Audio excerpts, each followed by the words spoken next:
Happy Thanksgiving. In Journal 26, I talked about titles. That was the title of it, was titled, and I'm talking about Lord of the Rings. Today's number 63 is similar. I'm talking about names and a little bit about Lord of the Rings. But in the recent journals, I do these really long like intros and outros talking about what I wrote. Today, I'm just going to let it stand on its own, the words themselves. So here is journal number 63, Thursday, November 23, 2023. Thanksgiving and other names. Hi, everyone. I woke up this morning thinking about Thanksgiving. Not about the holiday itself or where we plan to spend it, but the name, Thanksgiving. Food having seems more accurate, or shopping doing, which got me thinking about other names, like Simon from Transylvania. Simon, I said to my brother in a sneering tone when I was 8. Belmont, sure, but Simon? Maybe it'll grow on us, my brother said while standing in the doorway of my childhood bedroom. In the end, he was right. Today, I can't imagine any other character whipping a Grim Reaper to death. Maybe I used holy water, I mumbled through a yawn as I got out of bed. Then I put a shirt on, inside out, but who cares? I shuffled to the kitchen, emptied a bag of beans into the coffee grinder, pressed the button, and began to think about Tyrannosauruses. The name only sounds cool because it comes from tyranny. Tyrannical lizard, tyrant of the jungle. Same reason Melody sounds pretty, I said to Marie, who was now in the kitchen with me. Is Brachiosaurus an arm lizard then? Brachy? She asked. I guess, yeah, but arms aren't as cool as tyranny. So that's why everyone loves T-Rexes. Even tyranny, the word, only sounds cool because of its definition, Murray said. Yeah, tyranny, I agreed, like a wet, sniffly, weeping face.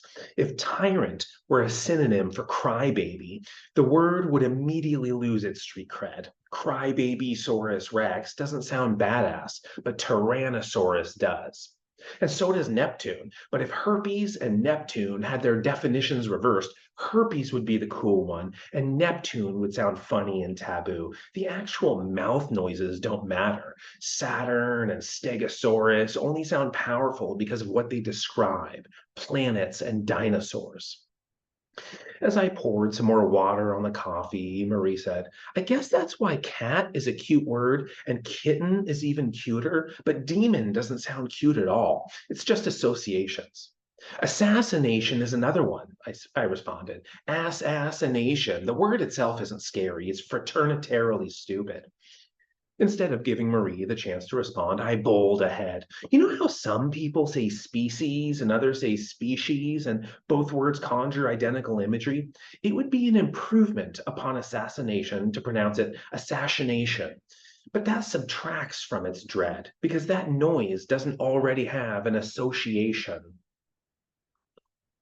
The coffee was ready, so we stopped talking, but my thoughts continued quietly. I wonder if writers try too hard to create names that define their characters rather than the other way around. It doesn't have to be a dark lord, e.g., Sauron or Voldemort, to strike fear in readers, or a Nazgul in Mordor. Almost any name works if you assemble your own associations. Ron Weasley is just as evocative as Simon Belmont because Rowling did the labor. But some corners were cut on Voldemort. Mort is Latin for death, and Volvold and Voldy have comparably T-Rexy meanings in foreign languages.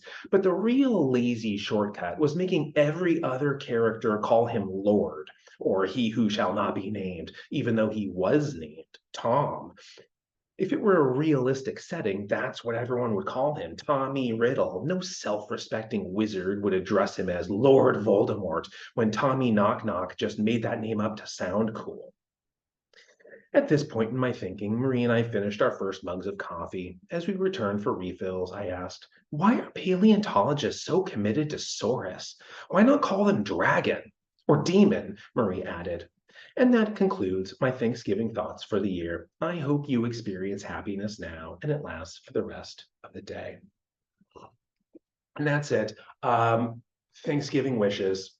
I hope you're surrounded by loved ones, and that you are the loved one of your loved ones, and everything is thankful today for you and those folks. Okay, bye, everyone.